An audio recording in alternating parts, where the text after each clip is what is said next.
It's my privilege to speak with Don Brown today about his perspectives on the Beatitudes. So in general, Don, what do the Beatitudes mean to you? The Beatitudes for me give me a whole different kind of newness and dimension to my faith. And that came about in large part due to being exposed to the Beatitudes in a whole different way when I was traveling 25 years ago when I first met Abuna, and we went to the shores of the Sea of Galilee, and he taught it. And it came alive in a whole new way because it's more than just going to church and singing hymns and looking at the beautiful stained glass and even writing checks and giving away food. It's all about taking action and taking responsibility. And that whole notion of it's not that Abuna says, it's not blessed are, it's not happy are, it's come on, get up and do something. Don't you understand?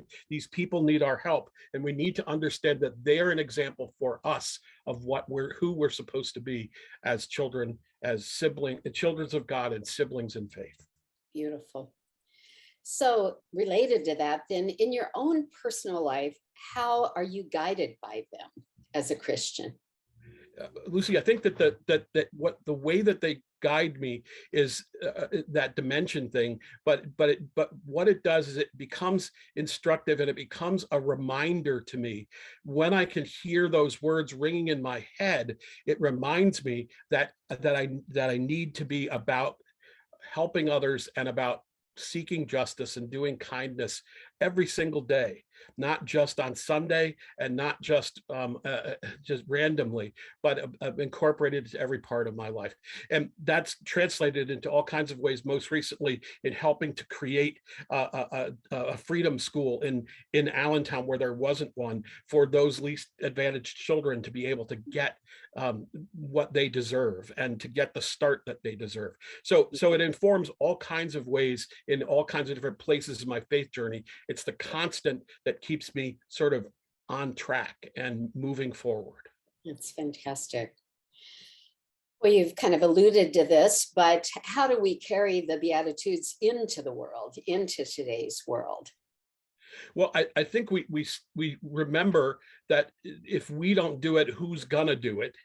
And that we have to stay focused on some of those things.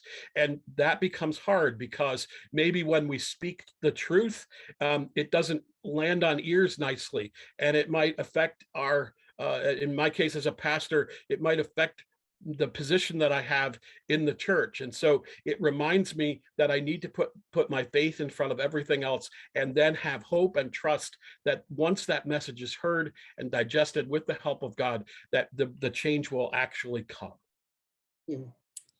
That's fantastic, Don. Well, thank you so much for speaking with me today about the Beatitudes, and we look forward to Abuna Chacour's volume on the Beatitudes that will be coming forth, we hope, very soon. Thank you. Oh, absolutely. I can't wait.